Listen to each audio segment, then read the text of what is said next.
버려진 아이로 시작된 한 남자의 인생. 피보다 진한 사랑이 결국 피의 진실과 마주했습니다.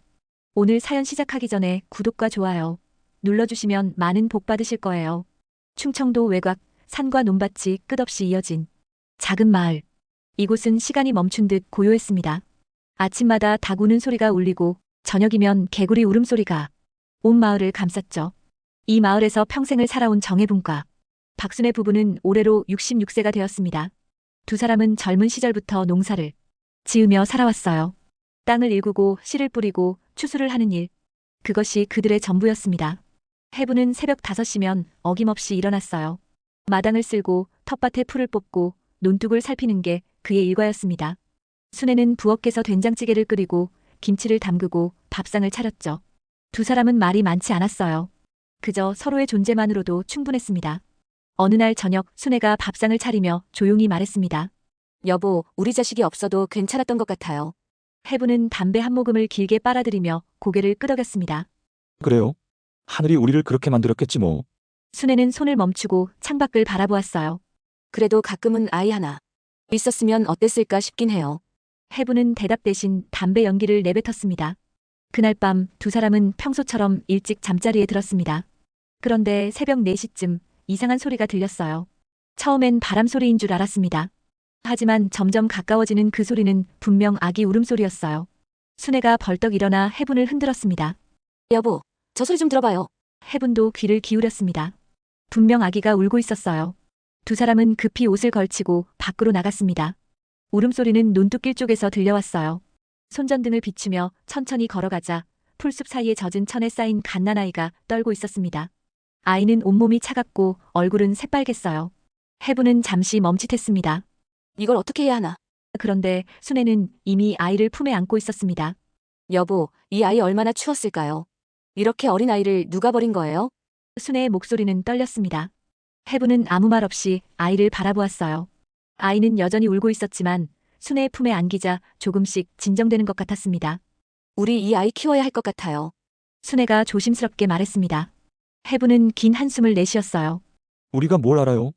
애 키우는 법도 모르는데. 그래도 이 아이를 그냥 둘 순 없잖아요. 이건 하늘이 우리한테 준 선물이에요. 해부는 더 이상 반대하지 않았습니다. 두 사람은 아이를 집으로 데려왔어요. 순애는 따뜻한 물로 아이를 씻기고 오래된 이불로 감싸주었습니다. 해부는 마을 보건소로 달려가 부녀와 기저귀를 구해왔죠. 그날 밤 두 사람은 한숨도 자지 못했습니다. 아이가 울 때마다 번갈아 일어나 달래주었어요. 다음 날 아침 해부는 아이를 안고 창밖을 바라보았습니다. 아이는 이제 잠들어 있었어요. 작은 손가락, 작은 발가락, 그리고 평화로운 얼굴. 해분의 눈가에 눈물이 맺혔습니다. 순애, 이 아이 우리 아들로 키웁시다. 순애는 고개를 끄덕이며 미소 지었어요. 네, 여보. 우리 아들이에요. 그날부터 두 사람의 삶은 완전히 달라졌습니다. 매일 아침 분유를 타고 기저귀를 갈고 아이를 재우는 일. 처음엔 서툴렀지만 점점 익숙해졌어요.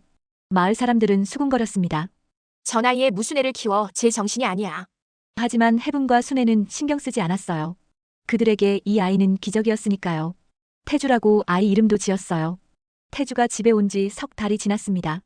아이는 이제 제법 통통해졌고 웃음소리도 자주 냈어요. 해분과 순애는 매일 아이를 보며 행복해했습니다. 마을 사람들도 처음의 수군거림은 사라지고 오히려 저 할아버지 할머니 복 터졌네라며 부러워했죠. 어느 봄날 오후 해분은 밭에서 일하고 있었습니다. 순애는 집에서 태주를 재우고 있었어요. 그런데 갑자기 대문 밖에서 차 소리가 들렸습니다. 시골 마을에서는 흔치 않은 고급 승용차였어요. 순애는 창문 너머로 살짝 내다보았습니다. 검은색 승용차에서 내린 사람은 혼자가 아니었어요. 나이 지긋한 여자 한 명이 함께였습니다. 여자는 깔끔한 정장 차림에 고급스러운 핸드백을 들고 있었어요. 순애의 가슴이 두근거렸습니다. 남자가 대문을 두드렸어요. 실례합니다. 순애는 잠시 망설이다가 문을 열었습니다. 무슨 일이세요? 여자가 정중하게 인사했어요. 안녕하세요. 저는 윤그룹 회장의 부인입니다. 잠시 말씀 좀 나눌 수 있을까요? 순애는 어쩔 수 없이 두 사람을 안으로 들였습니다. 여자는 방 안을 둘러보더니 자고 있는 태주를 발견했어요. 그 순간 여자의 얼굴이 굳어졌습니다. 저 아이 언제 데려오셨어요? 순애는 조심스럽게 대답했습니다. 석 달 전쯤요. 논뚝길에서 울고 있길래 데려왔어요. 여자는 천천히 태주에게 다가갔습니다. 아이를 내려다보는 여자의 눈에 눈물이 고였어요. 혹시 아이 몸 어딘가에 점이나 흉터 같은 게 있나요? 순애는 놀라며 물었습니다. 어떻게 그걸 아세요? 여자는 떨리는 손으로 핸드백에서 사진 한 장을 꺼냈습니다. 사진 속엔 갓난아기가 있었어요. 그리고 그 아이의 왼쪽 발목엔 작은 초승달 모양 점이 있었습니다. 순애는 깜짝 놀랐어요. 태주에게도 똑같은 위치에 똑같은 점이 있었거든요. 이 아이가 설마 여자는 고개를 끄덕이며 눈물을 닦았습니다. 제 손자예요. 석 달 전에 납치당했던 아이입니다. 순애는 그 자리에 주저앉았습니다. 그럼 이 아이가 여자는 조용히 말했어요. 네, 윤그룹 회장의 유일한 손자입니다. 저희가 석 달 동안 찾아 헤맸어요. 경찰도 수사했고 사설 탐정도 고용했지만 아무런 단서도 없었죠. 비서가 덧붙여 설명했습니다. 당시 범인은 돈을 요구했지만 인질 교환 전에 사라졌습니다. 그 후로 아이의 행방을 알 수 없었어요. 그런데 최근 이 지역에서 노부부가 아이를 키운다는 소문을 듣고 찾아왔습니다. 순애는 태주를 바라보았습니다. 아이는 여전히 평화롭게 자고 있었어요. 순애의 눈에서 눈물이 흘러내렸습니다. 그럼 이 아이를 데려가실 건가요? 여자는 잠시 망설이다가 고개를 저었습니다. 아니요. 순애는 놀라 여자를 바라보았습니다. 여자는 천천히 말을 이었어요. 이 아이를 보니 알겠어요. 두 분이 진심으로 아이를 사랑하고 계시다는 걸. 그리고 아이도 행복해 보입니다. 여자는 잠시 숨을 고르고 말했습니다. 부탁드립니다. 이 아이를 계속 키워주시겠어요? 순애는 믿을 수 없다는 표정이었습니다. 무슨 말씀이세요? 손자를 찾으셨는데 안 데려가신다고요? 여자는 고개를 끄덕였어요. 네. 지금 당장 서울로 데려가면 이 아이는 재벌 손자로만 살게 될 거예요. 차가운 대리석 집에서 유모들 손에 자라겠죠. 하지만 여기선 다르잖아요. 그때 밭에서 돌아온 해분이 문을 열고 들어왔습니다. 순애, 누가 왔? 해분은 방 안의 분위기를 눈치챘어요. 순애는 떨리는 목소리로 설명했습니다. 여보, 태주가 이분들 손자래요. 해분은 그 자리에 멈춰 섰습니다. 여자가 일어서며 말했어요. 두 분께 부탁드립니다. 이 아이를 계속 키워주세요. 대신 저희가 필요한 모든 지원을 하겠습니다. 교육비, 생활비, 의료비 모두요. 그리고 아이가 어느 정도 자라면 그때 진실을 알려주시고 저희에게 보내주세요. 해분은 천천히 다가와 태주를 내려다보았습니다. 언제까지요? 여자가 대답했습니다. 초등학교를 졸업할 때까지만이라도 그때까지는 이 아이에게 따뜻한 유년기를 선물해주세요. 그 후엔 서울로 와서 중학교를 다니게 하고 싶습니다. 해분과 순애는 서로를 바라보았습니다. 순애의 눈에 눈물이 그렁그렁 맺혔어요. 여보, 해분은 고개를 끄덕였습니다. 그렇게 하겠습니다. 이 아이를 잘 키우겠습니다. 여자는 깊게 인사했어요. 정말 감사합니다. 한 달에 한 번씩 연락드리겠습니다. 그리고 아이의 사진도 보내주시면 감사하겠어요. 비서가 봉투 하나를 꺼냈습니다. 당분간 필요하실 비용입니다. 부족하시면 언제든 말씀하세요. 해분은 잠시 망설이다가 봉투를 받았습니다. 아이를 위해서라면 받겠습니다. 하지만 과하게 주시진 마세요. 우린 소박하게 살 겁니다. 여자는 고개를 끄덕였어요. 알겠습니다. 두 분을 믿겠습니다. 여자는 마지막으로 자고 있는 태주를 바라보았습니다. 손을 뻗어 아이의 볼을 살짝 쓰다듬었어요. 잘 자라렴. 할머니는 항상 너를 생각할게. 그리고는 조용히 일어섰습니다. 그럼 저희는 이만 가보겠습니다. 차가 마을을 떠나고 해분과 순애는 한참을 멍하니 서 있었습니다. 여보, 우리 잘하는 거겠죠? 순애가 물었습니다. 해분은 고개를 끄덕였어요. 그래요. 이 아이에게 행복한 어린 시절을 만들어주는 거예요. 우리가 줄 수 있는 최고의 선물이지. 그날 밤 두 사람은 태주를 사이에 두고 나란히 누웠습니다. 태주야, 넌 특별한 아이야. 할아버지 할머니가 너를 정말 많이 사랑할 거야. 순애가 속삭였어요. 태주는 잠결에 방긋 웃었습니다. 며칠 후 해분은 태주의 출생신고를 하러 면사무소에 갔습니다. 담당 공무원이 물었어요. 성함이 어떻게 되시죠? 해분은 잠시 생각하다가 대답했습니다. 정태주입니다. 정해분의 정자를 쓰는 정태주요. 친손자세요? 공무원이 물었습니다. 해분은 고개를 끄덕였어요. 네, 우리 손자입니다. 거짓말은 아니었어요. 비록 피는 섞이지 않았지만 마음으로는 진짜 손자였으니까요. 집으로 돌아오는 길 해분은 하늘을 올려다보았습니다. 하늘이 우리한테 이 아이를 맡긴 거야. 잘 키워야지. 해분은 다짐했습니다. 태주는 그렇게 시골에서 자라기 시작했습니다. 첫돌이 되던 날 해분과 순애는 작은 잔치를 열었어요. 마을 사람들이 모여 축하해 주었습니다. 아이고, 우리 태주 벌써 이렇게 컸네. 할아버지 할머니 닮아서 착하게 생겼어. 돌잔치에서 태주는 돌잡이를 했습니다. 책, 돈, 실, 붓이 놓여 있었어요. 태주는 망설임 없이 책을 집었습니다. 오, 우리 태주 공부 잘하겠네. 마을 사람들이 박수를 쳤어요. 해분과 순애는 뿌듯해했습니다. 두 돌이 되자 태주는 제법 말을 했습니다. 할아버지, 할머니 처음으로 또박또박 부르던 날 순애는 눈물을 흘렸어요. 여보, 들었어요? 태주가 우리를 불러요. 해분도 가슴이 뭉클했습니다. 태주가 3살이 되던 해 마을에 유치원 버스가 다니기 시작했습니다. 해분은 태주를 유치원에 보내기로 했어요. 다른 아이들이랑 놀아야 사회성도 기르고 좋을 거야. 첫 등원 날 태주는 울지 않았습니다. 오히려 신나했어요. 할아버지, 저 유치원 재밌어요. 돌아온 태주가 말했습니다. 그날부터 태주는 매일 유치원 이야기를 했어요. 친구들 이야기, 선생님 이야기, 배운 노래. 해분과 순애는 태주의 이야기를 들으며 행복해했습니다. 윤그룹에서는 약속대로 매달 생활비를 보내왔습니다. 그리고 석 달에 한 번씩 비서가 방문해 태주의 사진을 찍어갔어요. 잘 크고 있네요. 부인께서 무척 기뻐하실 거예요. 비서가 말했습니다. 해분은 그 돈을 함부로 쓰지 않았습니다. 태주에게 필요한 것, 교육에 필요한 것만 사용했어요. 나머지는 따로 모아두었습니다. 나중에 태주가 클 때 쓰게 해야지. 태주는 무럭무럭 자랐습니다. 건강하고 밝고 착한 아이로 자랐어요. 마을 사람들은 태주를 예뻐했습니다. 할아버지, 할머니 복 받으셨어. 저렇게 착한 손주를 뒀으니. 해분과 순애는 그런 말을 들을 때마다 기뻤습니다. 어느 날 저녁 5살 태주가 물었습니다. 할아버지, 저는 엄마 아빠가 없어요? 해분은 잠시 당황했습니다. 순애가 태주를 안아올리며 말했어요. 태주야, 엄마 아빠는 하늘나라에 계셔. 대신 할아버지 할머니가 있잖니. 태주는 고개를 끄덕였습니다. 네, 저는 할아버지 할머니가 있어서 행복해요. 그 말에 두 사람은 가슴이 뭉클해졌어요. 이 아이를 계속 키울 수 있다면 얼마나 좋을까. 하지만 약속은 약속이었습니다. 태주가 7살이 되던 해 드디어 초등학교에 입학했습니다. 해분과 순애는 새 책가방과 운동화를 사주었어요. 우리 태주, 이제 초등학생이네.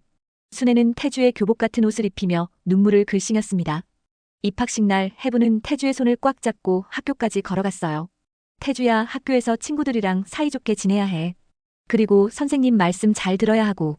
네, 할아버지. 태주는 씩씩하게 대답했습니다. 학교는 마을에서 20분 정도 걸어야 하는 곳에 있었어요. 매일 아침 해분은 태주를 데려다주고 오후에는 데리러 갔습니다. 비가 오나 눈이 오나 빠짐없이요. 할아버지, 제가 혼자 갈 수 있어요. 태주가 말했지만 해분은 고개를 저었어요. 아니야. 할아버지가 데려다 줄 거야. 시골 학교는 작았습니다. 태주 학년은 모두 8명이었어요. 하지만 그만큼 선생님의 관심도 많이 받을 수 있었죠. 태주는 금방 친구들과 친해졌습니다.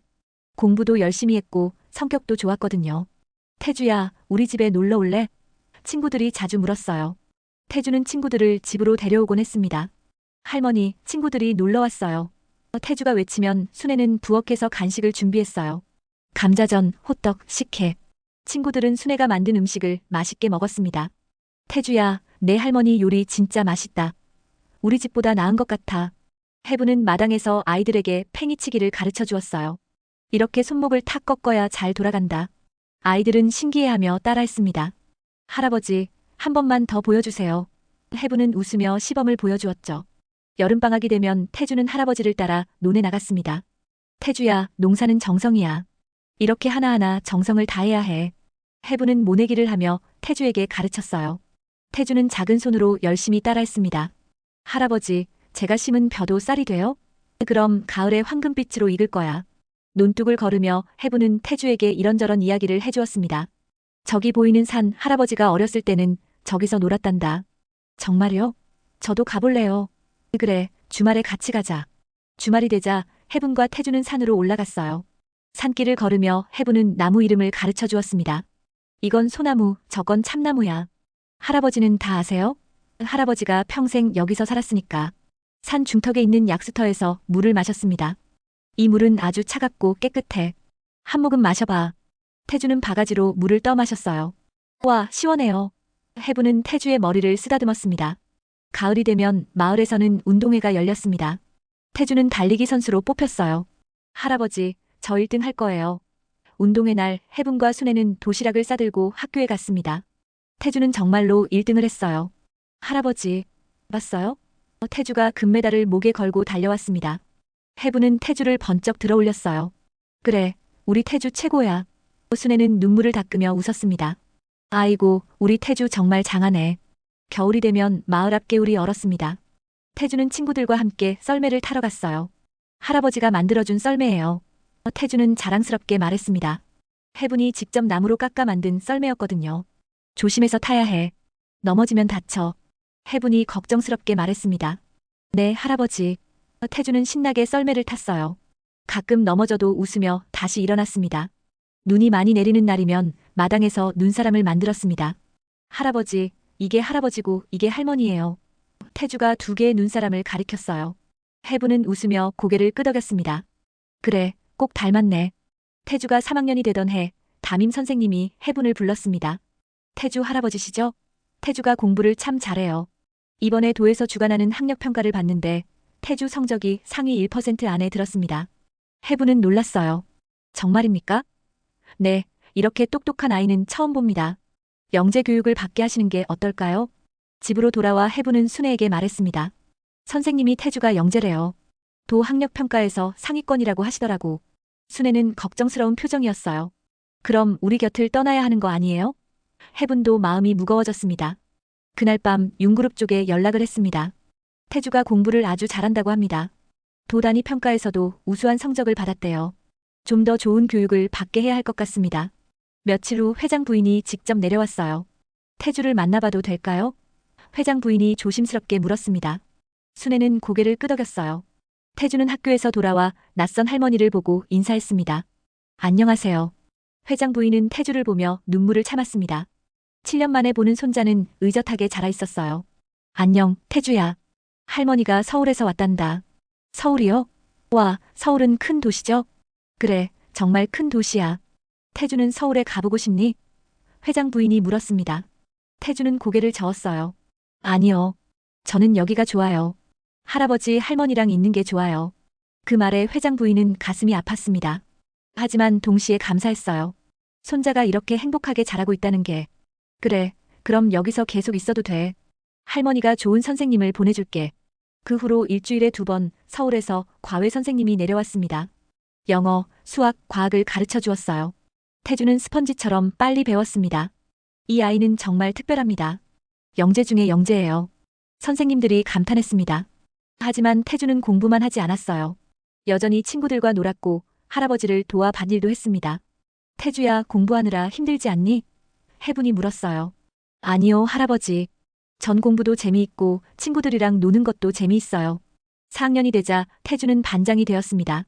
할아버지, 저 반장 됐어요. 태주가 자랑스럽게 말했어요. 해분은 태주를 안아주었습니다. 그래, 우리 태주 정말 자랑스럽구나. 반장이 된 태주는 책임감이 강해졌습니다.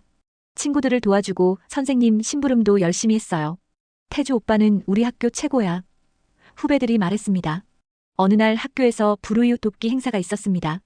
태주는 집에 와서 해분에게 말했어요. 할아버지, 어려운 친구들을 도와주고 싶어요.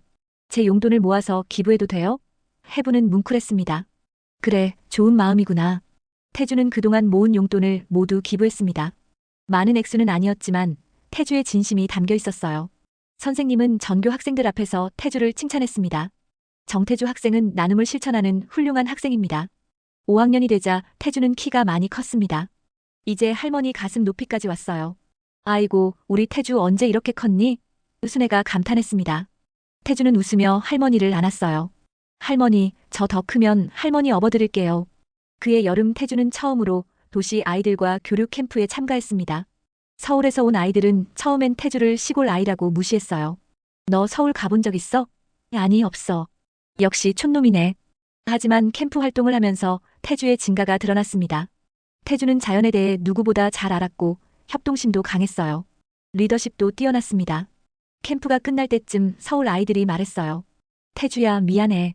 우리가 너를 무시했어. 넌 정말 대단해. 집으로 돌아온 태주는 해분에게 캠프 이야기를 해주었습니다. 할아버지, 서울 아이들이 처음엔 저를 무시했어요. 하지만 나중엔 친구가 됐어요. 해분은 태주의 머리를 쓰다듬었어요. 그래, 사람은 겉모습이 아니라 내면이 중요한 거란다. 6학년이 되자 태주는 졸업을 준비해야 했습니다. 하지만 그건 동시에 할아버지 할머니와 헤어져야 한다는 뜻이기도 했어요. 해분과 순애는 마음이 무거워졌습니다. 어느 날 저녁 태주가 물었습니다. 할아버지, 중학교도 여기서 다니면 안 돼요? 해부는 한참을 침묵했어요. 그리고 천천히 대답했습니다. 태주야, 넌 특별한 아이야. 더 큰 세상을 봐야 해. 하지만 전 할아버지 할머니랑 있고 싶어요. 태주의 눈에 눈물이 맺혔습니다. 순애도 눈물을 흘렸어요. 우리도 태주랑 계속 있고 싶단다. 하지만 태주에게 더 좋은 기회를 줘야 해. 그날 밤 태주는 한참을 울었습니다. 자신이 언젠가 이곳을 떠나야 한다는 게 실감이 났거든요. 하지만 동시에 알고 있었습니다. 할아버지 할머니가 자신을 사랑하기 때문에 보내는 거라는 걸. 졸업식이 다가왔습니다. 작은 학교지만 졸업식은 정성스럽게 준비됐어요. 졸업식 날 해분과 순애는 제일 앞자리에 앉아 있었습니다. 태주가 졸업장을 받을 때 두 사람은 박수를 쳤어요. 정태주 학생, 모범상을 수여합니다. 교장 선생님이 상장을 건네주었습니다. 태주는 상장을 받고 객석의 할아버지 할머니를 바라보았어요. 두 사람은 눈물을 흘리며 웃고 있었습니다.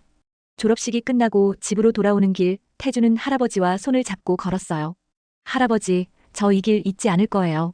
논뚝길도 개울가도 우리 집까지 가는 이 길도. 해부는 태주의 손을 꽉 쥐었습니다. 그래, 할아버지도 잊지 않을 거야. 졸업식이 끝나고 일주일 후 윤그룹에서 차가 왔습니다. 태주를 서울로 데려가기 위해서였어요. 해분과 순애는 며칠 전부터 태주의 짐을 챙기고 있었습니다. 이것도 챙겨야지, 저것도 가져가야지. 순애는 눈물을 훔치며 짐을 쌌어요. 태주도 방 안을 정리하며 하나하나 물건을 만졌습니다. 할아버지가 깎아준 나무 장난감, 할머니가 꿰매준 인형, 친구들과 찍은 사진들. 모든 게 소중한 추억이었어요. 이것들 다 가져갈 거야. 태주는 작은 가방에 추억들을 담았습니다. 출발하는 날 아침 마을 사람들이 모여들었습니다. 태주야, 서울 가서도 우리 잊지 마라. 공부 열심히 해서 훌륭한 사람 되거라. 태주는 한 분 한 분께 인사했어요.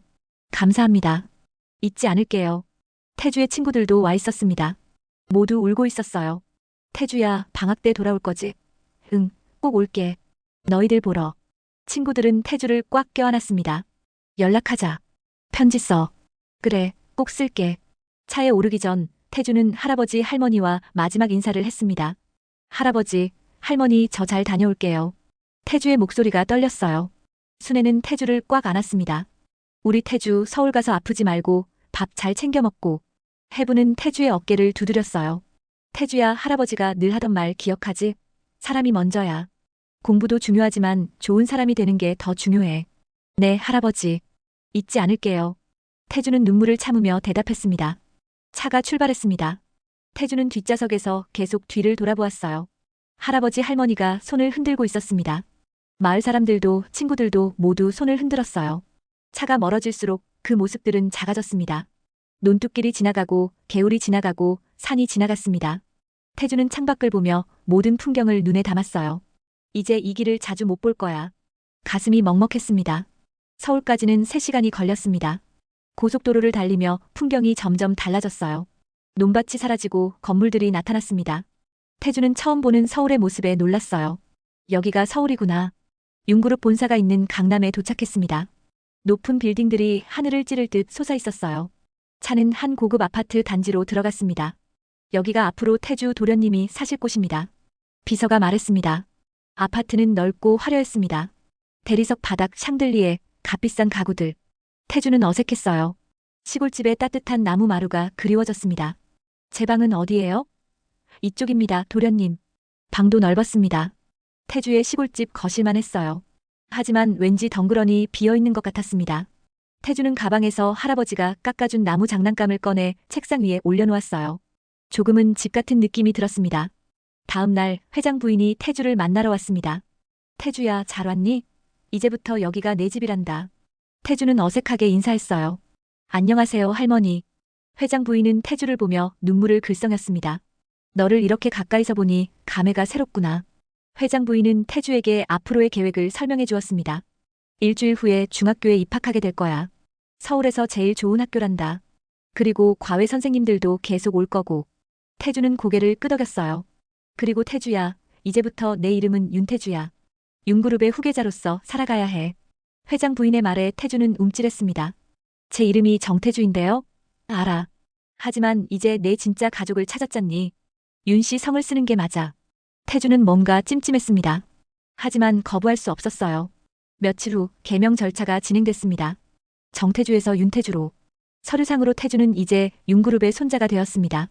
중학교 입학식 날이 왔습니다. 교복을 입은 태주는 낯설었어요. 시골 학교에선 교복이 없었거든요. 도련님, 차가 준비됐습니다. 기사 아저씨가 말했습니다. 태주는 혼자 차를 타고 학교로 갔어요. 학교는 엄청나게 컸습니다. 시골 학교의 10배는 되는 것 같았어요. 학생들도 많았습니다. 한 학년에 200명이 넘는다고 했어요. 태주는 압도됐습니다. 교실에 들어가자 아이들이 수군거렸습니다. 제가 윤그룹 손자래. 재벌이잖아. 완전 금수저네. 태주는 불편했어요. 시골에선 그냥 태주였는데 여기선 재벌 손자로만 보였습니다. 수업이 시작됐습니다. 선생님의 설명은 빨랐고 내용은 어려웠어요. 시골 학교와는 수준이 달랐습니다. 태주는 집중했지만 따라가기가 쉽지 않았어요. 이게 서울 학교구나. 점심시간이 됐습니다. 태주는 혼자 밥을 먹으려 했어요. 그런데 몇 명의 아이들이 다가왔습니다. 야, 너 진짜 윤그룹 손자야? 응. 와, 대박. 우리랑 친하게 지내자. 아이들은 친한 척했지만 태주는 알 수 있었어요. 진심이 아니라는 걸. 방과 후 태주는 집으로 돌아왔습니다. 넓고 화려한 집이었지만 텅 비어 있었어요. 할아버지 할머니는 없었고 따뜻한 밥 냄새도 없었습니다. 직원이 준비한 저녁을 혼자 먹었어요. 맛은 좋았지만 마음은 허전했습니다. 밤이 되자 태주는 시골집에 전화했습니다. 할아버지, 저 태주예요. 오, 우리 태주. 학교는 어땠니? 좀 낯설었어요. 근데 할아버지 목소리 들으니까 좋아요. 해분의 목소리가 따뜻했습니다. 힘들지? 천천히 적응하면 돼. 할아버지가 항상 응원한다. 전화를 끊고 나니 더 외로워졌습니다. 태주는 책상 위에 나무 장난감을 만지작거렸어요. 할아버지, 보고 싶어요. 학교 생활은 점점 힘들어졌습니다. 공부는 어려웠고 친구 사귀기는 더 어려웠어요. 아이들은 태주를 진심으로 대하지 않았습니다. 돈 때문에, 지위 때문에 가까이 오려는 아이들 뿐이었죠. 어느 날 체육 시간, 축구를 하게 됐습니다. 태주는 시골에서 친구들과 자주 축구를 했었어요. 실력이 꽤 있었습니다. 공을 잘 다루자 아이들이 놀랐어요. 야, 쟤 축구 잘하네. 재벌인데 운동도 해? 그날 이후 조금씩 태주를 대하는 태도가 바뀌었습니다. 태주야, 같이 축구하자. 태주, 이 문제 좀 알려줄래? 진심인지 아닌지는 모르겠지만 그래도 조금은 나아졌어요. 석 달이 지났습니다. 태주는 조금씩 서울 생활에 적응하고 있었어요. 공부도 열심히 했고 성적도 올랐습니다. 하지만 마음 한구석은 늘 비어 있었어요. 주말마다 태주는 시골에 가고 싶었습니다. 하지만 과외와 특별 수업 때문에 시간이 없었어요. 도련님, 오늘도 영어 과외가 있습니다. 내일은 수학 선생님이 오십니다. 태주의 하루는 빼곡했습니다. 한 달에 한 번 겨우 시골에 내려갈 수 있었습니다. 차를 타고 3시간을 달려 도착하면 할아버지 할머니가 대문 앞에서 기다리고 있었어요. 할아버지, 할머니, 태주는 달려가 두 분을 안았습니다. 우리 태주 많이 컸네. 밥은 잘 먹고 다니니? 순애가 물었습니다. 네, 할머니. 근데 할머니 음식이 제일 맛있어요. 태주는 할머니가 차려준 밥상 앞에 앉았어요. 된장찌개, 김치, 나물. 평범한 음식이었지만 세상에서 제일 맛있었습니다. 논두끼를 걸으며 해분과 이야기를 나눴습니다. 할아버지, 서울은 너무 복잡해요. 사람들도 차갑고. 힘들지, 태주야. 하지만 넌 강한 아이야. 이겨낼 수 있어. 해분의 말이 힘이 됐습니다. 하지만 시간은 너무 빨리 지나갔어요. 어느새 돌아갈 시간이었습니다. 할아버지, 할머니, 또 올게요. 그래, 건강히 잘 지내거라. 차에 오르며 태주는 뒤를 돌아보았습니다. 할아버지 할머니가 손을 흔들고 있었어요. 중학교 2학년이 됐습니다. 태주는 이제 학교 생활에 제법 적응했어요. 공부도 상위권이었고 친구들도 생겼습니다. 하지만 여전히 진짜 친구는 없었어요. 모두 재벌 손자인 태주에게 관심이 있을 뿐이었습니다. 어느 날 회장이 태주를 불렀습니다. 태주야, 할아버지가 너를 만나고 싶구나. 태주는 윤그룹 회장 할아버지를 처음 만났어요. 위엄있고 엄격해 보이는 할아버지였습니다. 내가 태주구나. 잘 크고 있다고 들었어. 회장이 말했습니다. 네, 할아버지. 태주는 어색하게 대답했어요. 공부는 잘하고 있니? 네, 열심히 하고 있습니다. 좋아. 넌 윤그룹의 후계자야. 더 열심히 해야 해. 그 말이 태주에겐 부담이었습니다. 나는 그냥 태주인데 왜 자꾸 후계자라고 할까? 하지만 아무 말도 할 수 없었어요. 중학교 3학년이 됐습니다. 이제 고등학교 진학을 준비해야 했어요. 회장은 태주를 명문 고등학교에 보내려 했습니다. 내가 가야 할 길이 정해져 있어. 좋은 고등학교, 좋은 대학, 그리고 윤그룹. 태주는 가끔 생각했습니다. 내가 정말 원하는 게 뭘까? 하지만 대답을 찾기 어려웠어요. 모든 게 이미 정해져 있는 것 같았습니다. 그해 여름 태주는 오랜만에 시골에 내려갔습니다. 할아버지 할머니는 많이 늙으셨어요. 해부는 이제 70이 넘었고 걸음걸이도 느려졌습니다. 순애도 허리가 굽어 있었어요. 할아버지, 제가 집안일 도와드릴게요. 태주는 밭일을 거들었습니다. 아이고, 우리 태주 다 컸네. 이제 할아버지보다 힘이 세겠어. 해분이 웃으며 말했습니다. 저녁에 논두끼를 걸으며 해분이 물었습니다.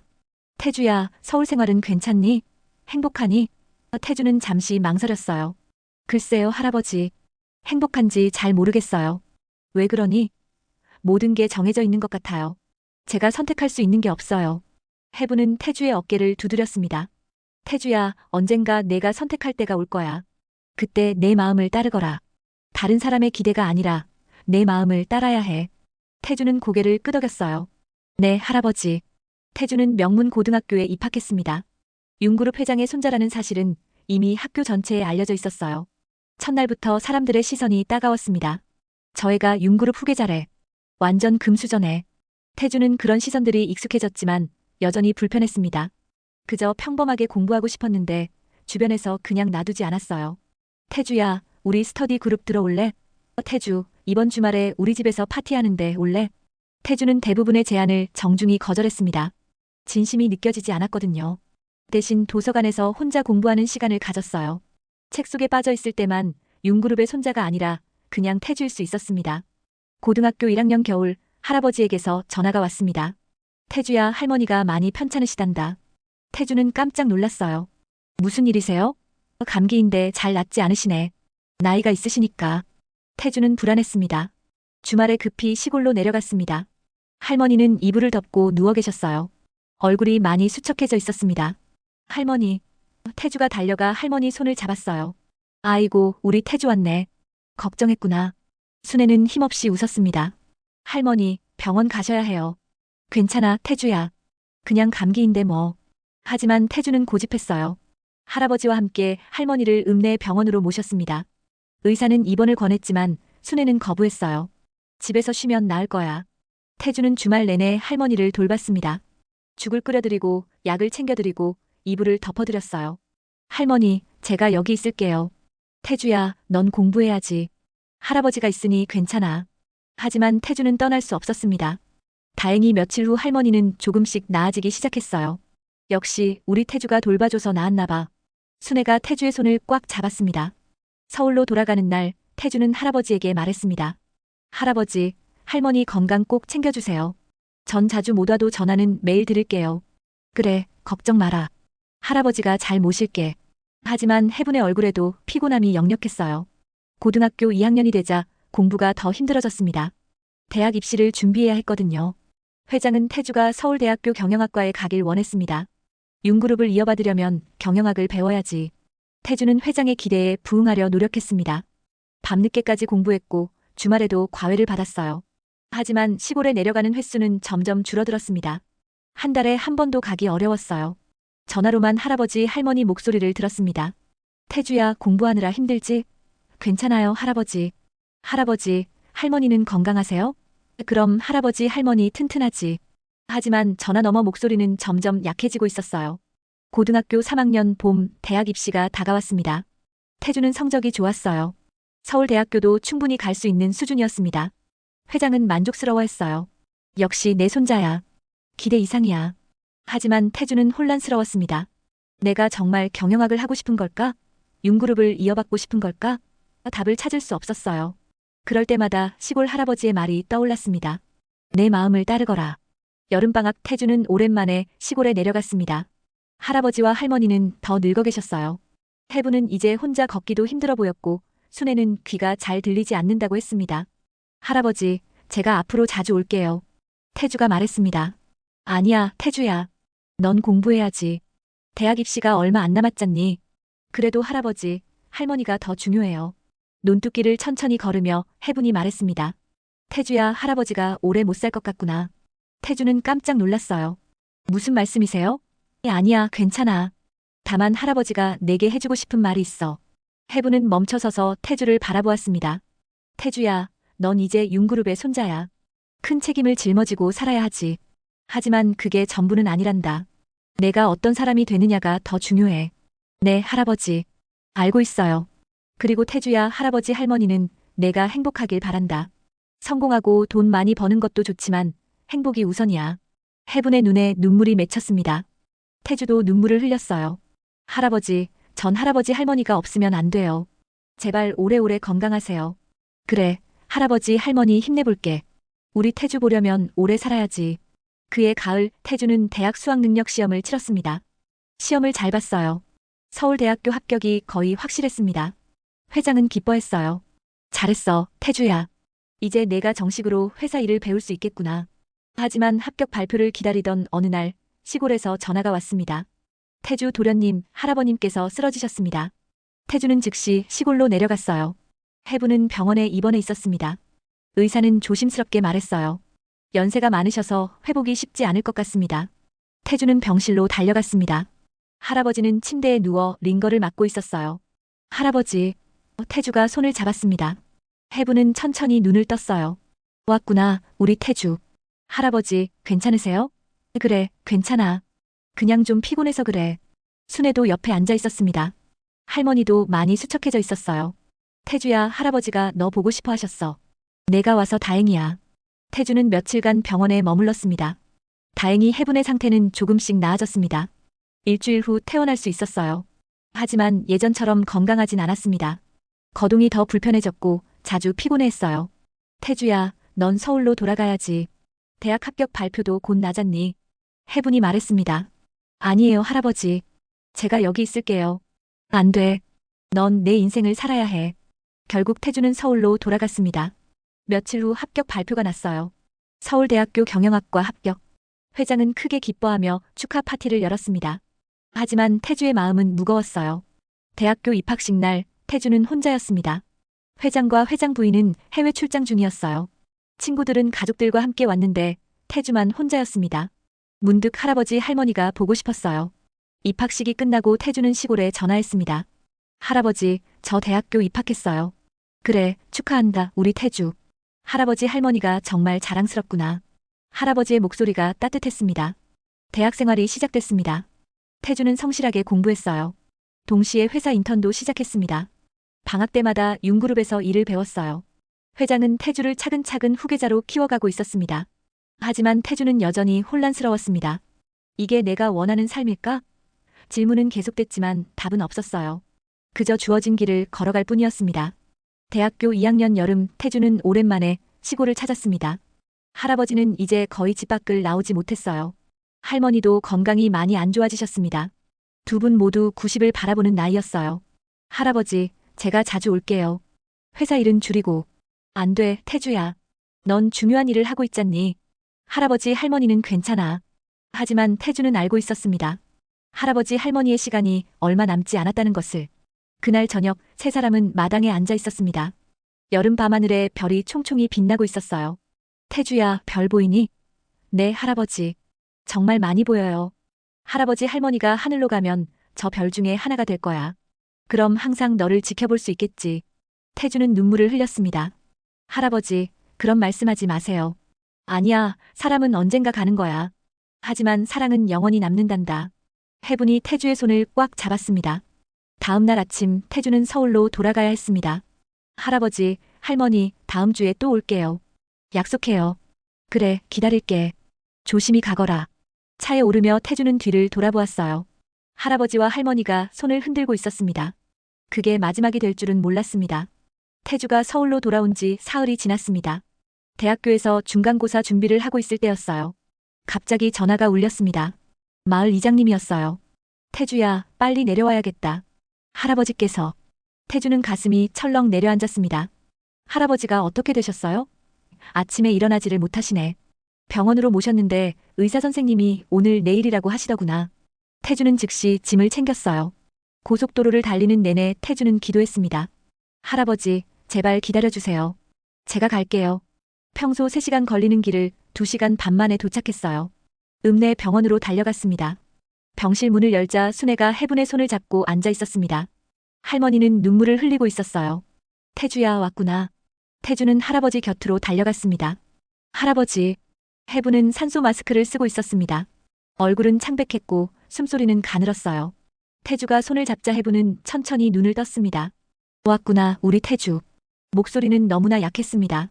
할아버지, 제가 왔어요. 이제 괜찮을 거예요. 태주는 눈물을 흘리며 말했습니다. 해부는 고개를 천천히 저었어요. 아니야, 할아버지, 이제 가야 할 것 같구나. 안 돼요, 할아버지. 가시면 안 돼요. 해부는 태주의 손을 꽉 쥐었습니다. 힘은 없었지만 따뜻했어요. 태주야, 할아버지 말 들어줄래? 네, 할아버지. 뭐든지 말씀하세요. 태주는 고개를 숙이고 할아버지의 말을 기다렸습니다. 넌 좋은 사람이 되라. 돈이나 권력보다 사람이 먼저야. 해분의 목소리는 끊어질 듯 이어졌어요. 네, 할아버지. 약속할게요. 그리고 할머니 잘 챙겨줘. 할아버지가 없어도 할머니는 있어야 해. 순애가 울음을 터뜨렸습니다. 여보, 나 혼자 어떻게 살아요? 어떻게 해부는 순애의 손도 잡았어요. 미안하오, 먼저 가서. 그래도 우리 태주가 있지 않소. 해부는 다시 태주를 보았습니다. 태주야, 할아버지는 행복했다. 너를 만나서. 너를 키울 수 있어서 정말 행복했어. 태주는 목이 메어 말을 할 수 없었어요. 눈물만 계속 흘러내렸습니다. 사랑한다, 우리 태주. 해분의 마지막 말이었습니다. 그리고 천천히 눈을 감았어요. 산소 마스크 안의 숨소리가 점점 약해지더니 멈췄습니다. 기계에서 긴 소리가 울렸어요. 할아버지, 태주가 외쳤습니다. 의사와 간호사들이 달려왔어요. 심폐소생술을 시도했지만 소용없었습니다. 가족분, 임종하셨습니다. 고인의 명복을 빕니다. 의사가 조용히 말했어요. 순애는 해분의 몸에 엎드려 울었습니다. 여보, 나 두고 어디 가요? 어디를 가요? 태주도 할아버지의 손을 놓지 못했어요. 여전히 따뜻했습니다. 마치 살아있는 것처럼. 장례 준비가 시작됐습니다. 태주는 상주가 되어 모든 것을 챙겼어요. 윤그룹에서도 사람들이 왔습니다. 회장 부인이 직접 내려와 조문했어요. 태주야, 힘들겠구나. 힘내거라. 마을 사람들이 모두 모였습니다. 해분이가 참 좋은 사람이었지. 평생 남 도우며 살았어. 태주를 저렇게 훌륭하게 키웠으니 복 받을 거야. 사람들은 해분을 기억하며 눈물을 흘렸어요. 3일장이 끝나고 발인이 이루어졌습니다. 해분의 관이 운구차에 실렸어요. 태주는 영정 사진을 들고 앞장섰습니다. 마을 사람들이 뒤따랐어요. 장지는 시골집 뒷산이었습니다. 해분이 평생 사랑했던 그 산, 태주와 함께 올랐던 그 산에 할아버지를 모셨습니다. 흙이 관 위로 덮여갔어요. 태주는 한 삽 한 삽 직접 흙을 퍼넣었습니다. 할아버지, 편히 쉬세요. 장례를 마치고 집으로 돌아왔습니다. 집은 너무나 조용했어요. 할아버지의 빈자리가 너무 컸습니다. 순애는 하루 종일 멍하니 앉아 있었어요. 태주야, 할머니는 어떻게 살아야 하니? 할머니, 제가 있잖아요. 할머니는 혼자가 아니에요. 태주는 할머니를 안아주었습니다. 할아버지가 할머니 잘 챙기라고 하셨어요. 제가 할머니 모실게요. 순애는 태주의 품에서 한참을 울었습니다. 며칠이 지났습니다. 태주는 할머니를 두고 서울로 돌아갈 수 없었어요. 학교에 휴학계를 냈습니다. 회장은 반대했지만 태주는 고집했어요. 할머니를 혼자 둘 수 없습니다. 태주는 시골집에 머물며 할머니를 돌봤습니다. 아침마다 할머니 식사를 챙겼고 약을 드시게 했어요. 집안일도 했고 밭일도 거들었습니다. 할아버지가 하시던 일들을 제가 할게요, 할머니. 하지만 순애는 점점 기력을 잃어갔습니다. 밥도 잘 먹지 않고 하루 종일 멍하니 있었어요. 할머니, 밥 드세요. 배가 안 고파, 태주야. 그래도 조금만 드세요. 할아버지가 걱정하실 거예요. 할아버지 이야기를 꺼내자 순애는 눈물을 흘렸습니다. 그 사람이 보고 싶어. 너무 보고 싶어. 태주는 할머니의 손을 잡았어요. 할아버지는 항상 할머니를 지켜보고 계실 거예요. 한 달이 지났습니다. 순애의 건강이 급격히 나빠졌어요. 의사는 병원에 입원하라고 했지만 순애는 거부했습니다. 나는 집에서 죽고 싶어. 여보가 있던 곳에서. 태주는 할머니의 뜻을 따랐어요. 태주는 밤낮으로 할머니를 돌봤습니다. 잠도 제대로 자지 못했어요. 순애는 점점 약해졌습니다. 말도 잘하지 못했고 음식도 거의 먹지 못했어요. 어느 날 새벽 순애가 태주를 불렀습니다. 태주야, 내 할머니. 여기 있어요. 태주는 할머니 곁으로 갔습니다. 할머니는 정말 행복했어. 너를 키울 수 있어서. 할머니, 그런 말씀하지 마세요. 할머니는 괜찮아지실 거예요. 하지만 순애는 고개를 저었어요. 아니야, 할머니도 이제 할아버지한테 가야지. 할아버지가 외로울 텐데. 순애는 창밖을 바라보았습니다. 해가 막 떠오르고 있었어요. 참 예쁘다, 할아버지도 보고 있을까? 네, 할머니. 할아버지도 함께 보고 계실 거예요. 태주야, 행복해라. 꼭 행복해야 해. 순애의 마지막 말이었습니다. 그리고 조용히 눈을 감았어요. 숨소리가 멈췄습니다. 태주는 할머니의 손을 잡은 채 울었습니다. 할머니. 해가 완전히 떠올랐습니다. 새로운 아침이 시작됐지만 할머니는 더 이상 그 아침을 볼 수 없었어요. 태주는 한참을 할머니 곁에 앉아 있었습니다. 다시 장례를 치러야 했습니다. 2달 만에 또다시 상주복을 입었어요. 마을 사람들이 또 모였습니다. 순애도 갔구나. 해분이 따라가셨네. 이제 태주만 남았네. 순애의 장례도 조용히 치러졌습니다. 할아버지 옆에 할머니를 모셨어요. 두 분이 평생을 함께 하셨듯이 이제는 영원히 함께 계실 수 있게. 할아버지, 할머니 같이 계세요. 외롭지 않게. 장례를 마치고 태주는 빈집으로 돌아왔습니다. 이제 아무도 없었어요. 할아버지도 할머니도. 집은 너무나 텅 비어 있었습니다. 태주는 마루에 주저앉아 울었어요. 그날 밤 태주는 할아버지 할머니의 방에서 잤습니다. 두 분의 냄새가 아직 남아 있었어요. 베개를 안고 태주는 중얼거렸습니다. 할아버지, 할머니 보고 싶어요. 너무 보고 싶어요. 며칠 후 태주는 집을 정리하기 시작했습니다. 할아버지 할머니의 물건들을 하나하나 만져보며 추억했어요. 할아버지가 쓰시던 안경, 할머니가 입으시던 옷. 모든 게 소중했습니다. 서랍 속에서 낡은 앨범을 발견했습니다. 펼쳐보니 태주의 사진들이 빼곡히 붙어 있었어요. 갓난아기 때부터 초등학교 졸업 때까지. 할아버지 할머니가 정성스럽게 모아놓은 사진들이었습니다. 앨범 뒷장에 편지 한 장이 끼어 있었습니다. 할아버지의 글씨였어요. 손 떨리는 글씨로 쓴 편지였습니다. 태주는 떨리는 손으로 편지를 펼쳤어요. 우리 태주에게. 이 편지를 읽을 때쯤이면 할아버지 할머니는 없겠지. 미안하구나. 먼저 가서. 하지만 할아버지 할머니는 항상 너를 지켜볼 거야. 하늘에서. 태주야, 넌 할아버지 할머니의 자랑이야. 우리 인생에 와줘서 고마워. 사랑한다, 우리 태주. 태주는 편지를 가슴에 안고 울었습니다. 할아버지, 할머니, 저도 사랑해요. 정말 사랑해요. 밤새도록 태주는 울었어요. 마을의 새벽 닭 울음소리가 들렸습니다. 할머니 장례를 마치고 일주일이 지났습니다. 태주는 여전히 시골집에 머물고 있었어요. 빈집을 정리하며 할아버지 할머니와의 추억을 되새겼습니다. 마당의 감나무, 뒷산의 묘지, 논뚝길. 모든 곳에 두 분의 흔적이 남아 있었어요. 서울에서 연락이 왔습니다. 회장이 태주를 부른다는 거였어요. 도련님, 회장님께서 당장 올라오라고 하십니다. 비서의 목소리는 급했습니다. 태주는 한숨을 쉬었어요. 알겠습니다. 내일 올라가겠습니다. 다음 날 태주는 마지막으로 할아버지 할머니 묘소를 찾았습니다. 무릎을 꿇고 절을 올렸어요. 할아버지, 할머니, 제가 서울로 올라가야 해요. 자주 찾아뵙지 못해도 이해해주세요. 항상 마음속에 계실 거예요. 바람이 살랑 불어왔습니다. 감나무 잎이 바스락거렸어요. 마치 할아버지 할머니가 대답하는 것 같았습니다. 태주는 일어서서 묘비를 쓰다듬었습니다. 다녀오겠습니다. 서울로 돌아온 태주는 곧바로 회장을 만났습니다. 회장은 심각한 표정이었어요. 태주야, 내가 2달이나 학교를 쉬었더구나. 네, 할아버지. 이제 그만 복학해야지. 내겐 해야 할 일이 많아. 태주는 고개를 숙였습니다. 죄송합니다. 하지만 할아버지 할머니를 혼자 둘 수 없었습니다. 회장은 한숨을 쉬었어요. 그 마음은 이해한다. 하지만 태주야, 넌 윤그룹의 후계자야. 개인적인 일로 중요한 시간을 낭비할 순 없어. 태주는 아무 말도 하지 않았습니다. 회장이 계속 말했어요. 다음 학기부터 복학하고 방학 때는 회사에서 일을 배워라. 그리고 회장은 잠시 멈췄다가 말했습니다. 그 시골집은 정리해라. 이제 거기 갈 일도 없을 테고. 태주는 고개를 번쩍 들었습니다. 할아버지, 할머니 집을요? 그래. 빈집을 유지할 필요가 없잖니. 팔든지 처분하든지 해. 태주는 가슴이 답답했어요. 안 됩니다. 그 집은 제 마음의 고향입니다. 태주야, 감상에 젖지 마라. 넌 이제 어른이야. 현실을 봐야 해. 회장의 목소리는 단호했습니다. 태주는 더 이상 말하지 않았어요.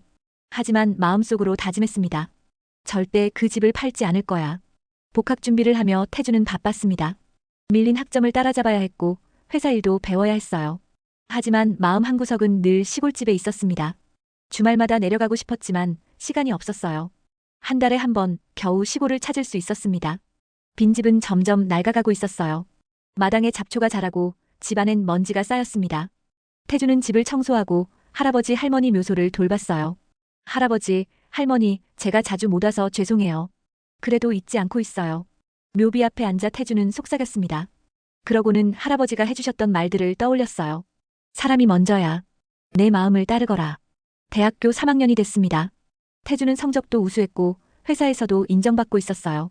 주변 사람들은 태주를 칭찬했습니다. 역시 윤그룹 후계자답네. 저렇게 젊은데도 실력이 뛰어나. 하지만 태주 자신은 행복하지 않았습니다. 매일 정해진 스케줄대로 움직이고 기대에 부응하려 노력했지만 뭔가 허전했어요. 내가 진짜 원하는 게 뭘까? 그해 여름 회장이 중요한 발표를 했습니다. 내년에 태주를 정식으로 회사에 입사시키겠다. 그리고 5년 안에 부회장으로 임명할 계획이다. 임원들은 박수를 쳤어요. 하지만 태주는 마음이 무거웠습니다. 회의가 끝나고 태주는 회장 부인을 찾아갔습니다.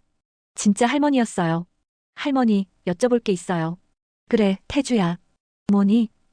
제가 정말 회사를 이어받아야 하나요? 그게 제 운명인가요? 회장 부인은 잠시 침묵했습니다. 그리고 조심스럽게 대답했어요. 태주야, 솔직히 말하면 우리는 내가 회사를 이어받길 바라지. 하지만 그게 내 행복이 아니라면 할머니는 태주의 손을 잡았습니다. 내 마음을 따르렴. 그 말은 시골 할아버지가 하셨던 말과 똑같았습니다. 태주는 놀랐어요. 할머니 태주야, 나도 알아. 내가 진짜 행복했던 곳이 어디인지, 내 진짜 가족이 누구였는지. 태주는 눈물을 참았습니다. 할머니, 죄송해요. 할머니를 슬프게 해서. 회장 부인은 고개를 저었어요. 아니야. 나는 오히려 감사해. 너를 키워준 그 할아버지 할머니께. 너를 이렇게 훌륭한 사람으로 만들어주셨잖니. 그날 밤 태주는 오랜만에 시골집으로 내려갔습니다. 밤늦게 도착한 집은 어두웠어요. 전기를 켜고 방으로 들어갔습니다. 할아버지 할머니의 냄새가 여전히 남아있었어요. 태주는 마루에 앉아 밤하늘을 바라보았습니다. 별이 총총히 빛나고 있었어요. 할아버지, 할머니, 저 여기 있어요. 할아버지 할머니가 그리워서 왔어요. 바람이 불어왔습니다. 다음 날 아침 태주는 논뚝길을 걸었습니다. 할아버지와 수없이 걸었던 그 길. 개울가에 앉아 물소리를 들었어요. 뒷산에 올라가 할아버지 할머니 묘소를 찾았습니다. 할아버지, 할머니, 제가 결정을 내려야 할 것 같아요. 태주는 묘비 앞에 앉아 말했습니다. 회사를 이어받는 게 맞는 길일까요? 아니면 제 마음을 따르는 게 맞는 걸까요? 답은 없었습니다. 하지만 마음속 깊은 곳에서 무언가가 속삭였어요. 내 마음을 따르거라. 할아버지의 목소리 같았습니다. 태주는 결심했습니다. 당장은 아니지만 언젠가 자신의 길을 찾겠다고. 회사를 이어받더라도 할아버지 할머니가 가르쳐준 가치를 잊지 않겠다고. 할아버지, 할머니, 저 할아버지 할머니처럼 살고 싶어요. 돈이나 권력보다 사람을 먼저 생각하는 사람이 되고 싶어요. 그날 오후 태주는 중요한 결정을 했습니다. 시골집 마당에 작은 현판을 세웠어요. 정해분박순의 기념관. 할아버지 할머니를 기억하기 위한 공간이었습니다. 그리고 마을 이장님을 찾아갔습니다. 이장님, 제가 이 마을에 장학금을 만들고 싶어요. 형편이 어려운 아이들을 돕는 장학금이요. 태주야, 정말 그럴 거니? 네, 할아버지 할머니의 이름으로요. 태주는 자신이 모아둔 돈을 털어 장학재단을 만들었습니다. 이름은 정해분박순의 장학재단. 크진 않았지만 마을 아이들에게 희망을 줄 수 있는 재단이었어요. 소식을 들은 마을 사람들이 고마워했습니다. 태주야, 내 할아버지 할머니가 하늘에서 얼마나 기뻐하시겠니? 정말 훌륭한 일을 했구나. 태주는 부끄럽게 웃었어요. 제가 할 수 있는 건 이것뿐이에요. 서울로 돌아온 태주는 다시 일상으로 돌아갔습니다. 학교와 회사를 오가며 바쁜 나날을 보냈어요. 하지만 이제는 달랐습니다. 마음속에 확신이 생겼거든요. 나는 회사를 이어받더라도 할아버지 할머니의 가르침을 실천할 거야. 사람을 먼저 생각하는 경영자가 될 거야. 태주는 다짐했습니다. 대학교 4학년이 됐습니다. 졸업을 앞두고 태주는 취업이 아닌 대학원 진학을 선택했어요. 회장은 반대했지만 태주는 설득했습니다. 더 배우고 싶습니다. 회사를 제대로 이끌려면 더 공부해야 해요.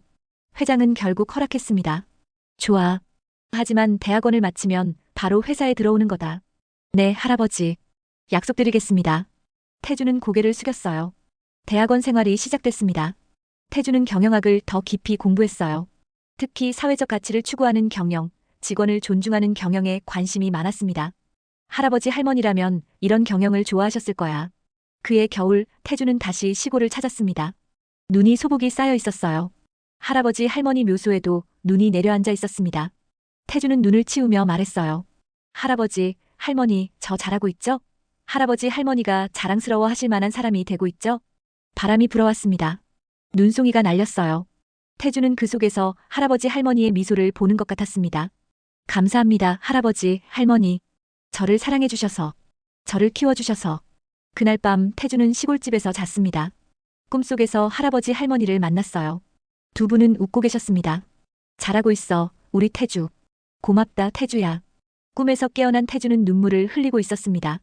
할아버지, 할머니, 보고 싶어요. 정말 보고 싶어요. 태주는 베개를 안고 울었어요. 하지만 마음 한편으로는 평화로웠습니다. 할아버지 할머니가 항상 함께하고 있다는 걸 알았으니까요. 대학원을 졸업한 태주는 28배 나이로 윤그룹에 정식 입사했습니다.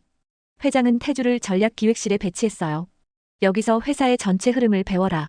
3년 후에는 부회장으로 임명할 것이다. 태주는 성실하게 일했습니다. 하지만 다른 임원들과는 달랐어요.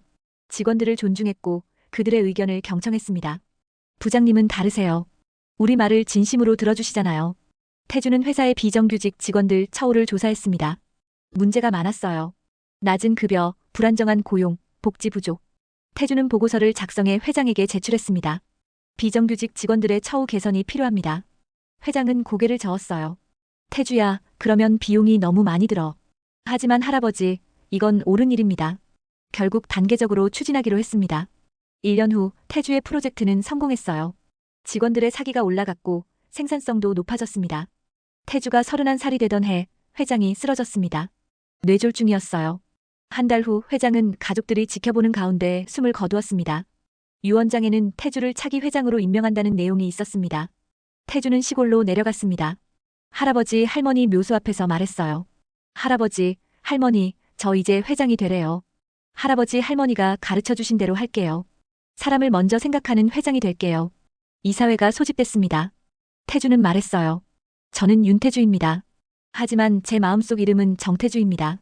저를 키워주신 정혜분, 박순의 할아버지 할머니를 평생 잊지 않겠습니다.